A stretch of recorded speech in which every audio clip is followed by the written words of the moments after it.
안녕하세요. 반갑습니다. 심산 진로 컨설팅의 심산 원장입니다. 오늘은 거짓말을 가장 잘하는 사기꾼 사주라는 주제로 알기 쉽게 설명해 드리겠습니다. 거짓말을 가장 잘하는 사기꾼 스타일의 사주 구조가 10가지가 있는데요. 칠판에 표기하면서 간략하게 설명해 드리겠습니다.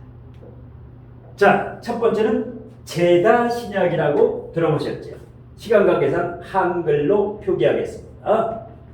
자, 제다신약 사주에는 좋은 제다신약과 나쁜 제다신약 사주가 있습니다. 제다신약 중에서 일간이 튼튼하고 제도 튼튼하고 관성도 튼튼한 이런 제다신약은 좋은 제다신약이기 때문에 거짓말을 잘 하지 않습니다. 그런데 월지가 재성이면서 재성이 사주 전체에 4개 이상 있는 분 중에서 관성이 없는 분, 일명 무관사주라고 하죠. 그러면서 일간에 뿌리까지 없는, 일간에 뿌리까지 없는, 그러니까 제다신약 중에서 관성이 없으면서 일간에 뿌리가 없으면 나쁜 제다신약입니다. 바로 이와 같이 나쁜 제다신약인 경우에는 부모 형제 복이 없지. 자수성가를 해야만 합니다. 일명 제다신약은, 나쁜 제다신약은 한량 스타일입니다. 먹고 노는 스타일. 그러니까 주색잡기에 빠질 이런 우려도 높고, 이러다 보니까 거짓말을 하게 되는 것입니다.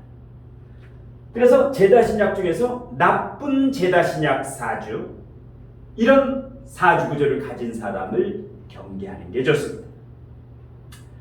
자, 두 번째는 극신약 사주가 있습니다. 극신약이 뭐냐? 역시 일간의 뿌리가 없으면서 사주 전체가 식재관 위주로 짜여져 있는 사주 구조. 일간의 뿌리가 없으면서 식신상관, 편재, 정재, 정관, 편관 이렇게 식재관 위주로 짜여 있으면 극신약 사주라고 하죠. 이 극신약 사주는 자신의 의지와 상관없이 거짓말을 밥 먹듯 합니다.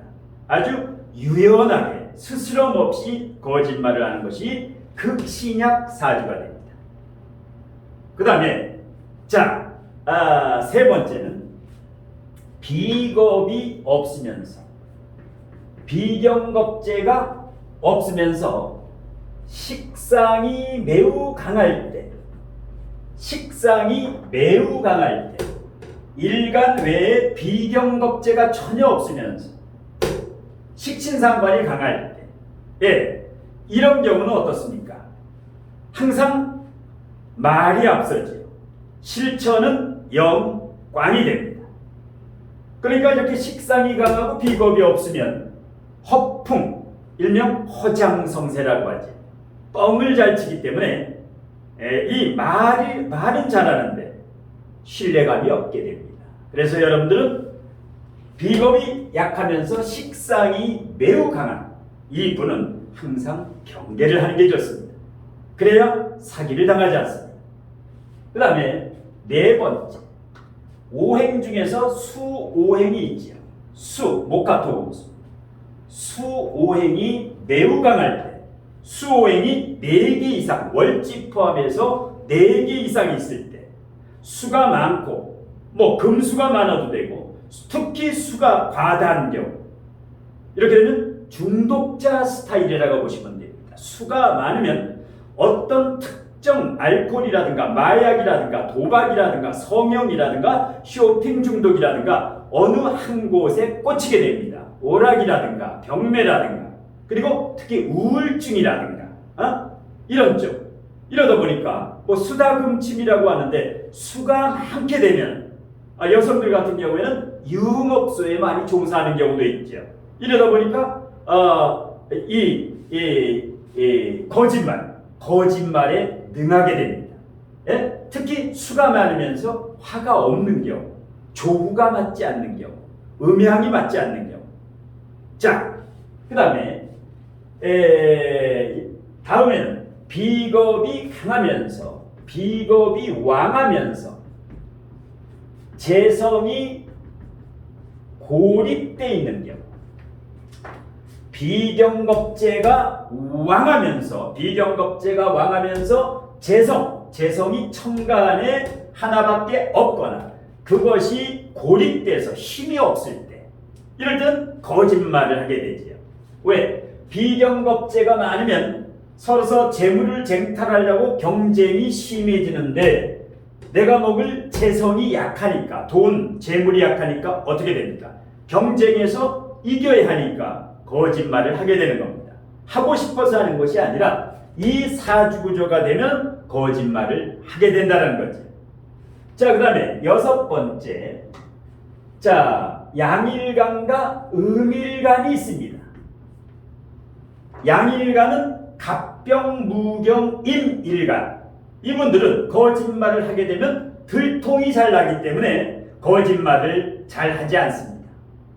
물론 사주구조에 따라서 조금 다르겠지만, 그런데 음일간 중에, 음일간이 뭡니까? 을목일간, 정화일간, 기토일간, 신금일간, 개수일간. 이 을정기신계 일간 중에서 특정 오행이나 육친이 완전히 편중된 사주, 이렇게 되면 음일간들은 자신의 감정을 속이게 됩니다. 자신의 감정을 속이다 보니까 거짓말을 하게 되고, 거짓말을 자주 하게 되면 사기꾼이 되게 되는 겁니다. 예. 자, 그 다음에 7번째는 사주에서 합가충이 있죠.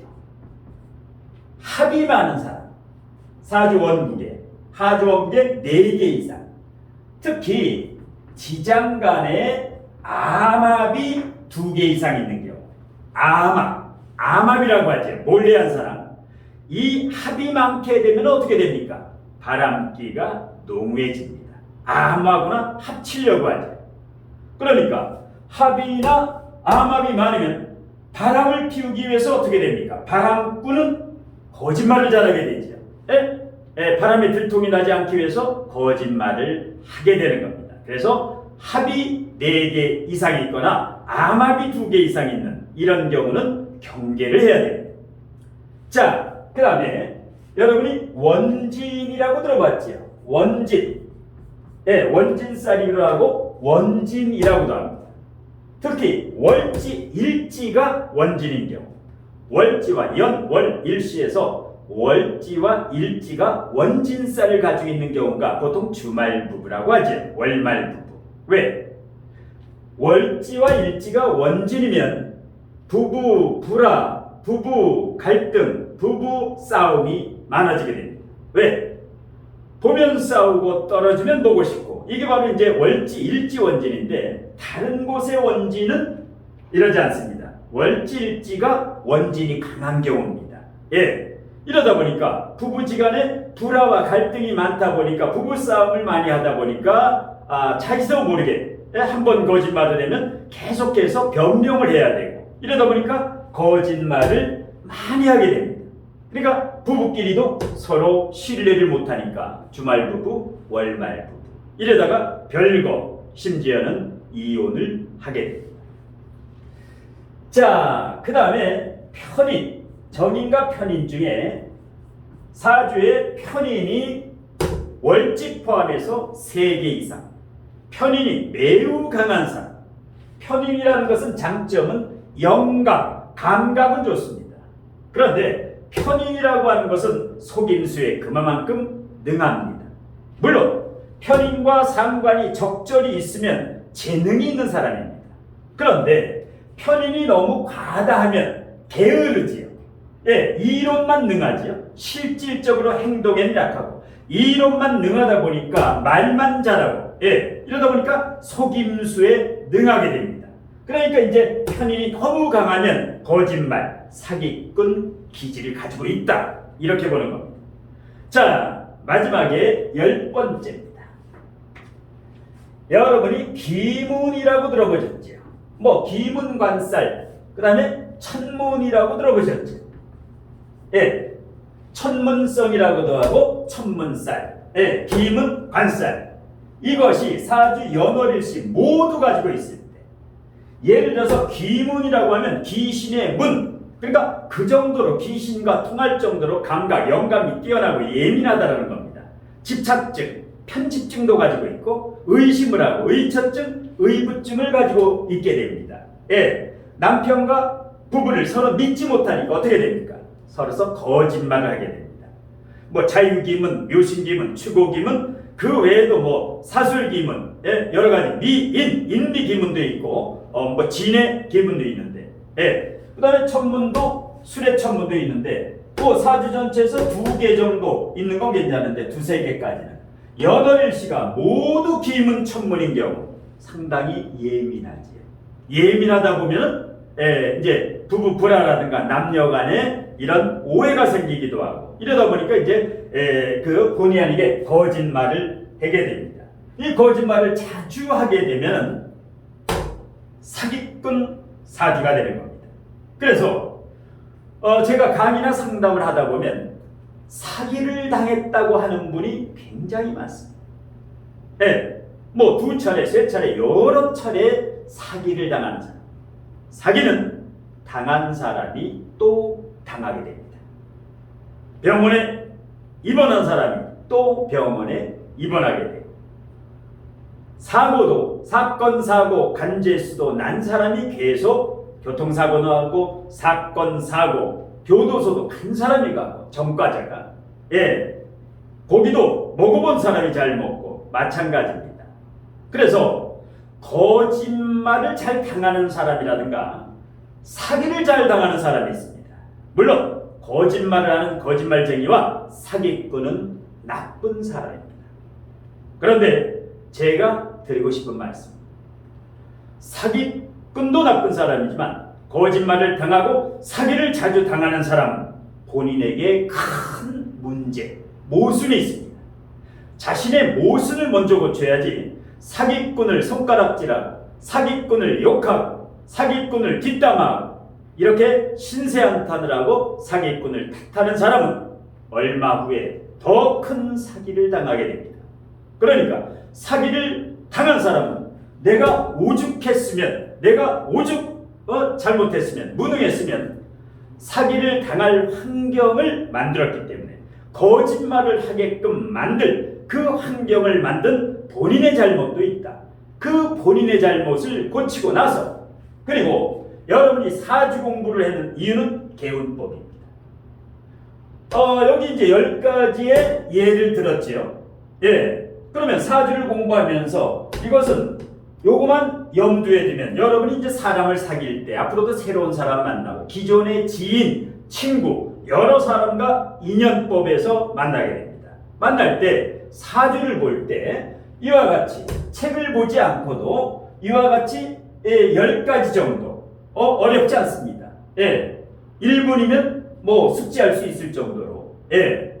저는 이제 상담을 할 때 이런 이제 이론이라든가 이런 사기꾼 스타일, 거짓말을 잘하는 구조를 이미 숙지를 하고 있기 때문에 사주를 보면 3초 안에 모든 게 드러나게 됩니다. 그래서 이제 상담에 활용을 하게 되는데, 그래서 어떤 사람이 사기를 당하는가, 어떤 사람이 사기를 잘 치는가.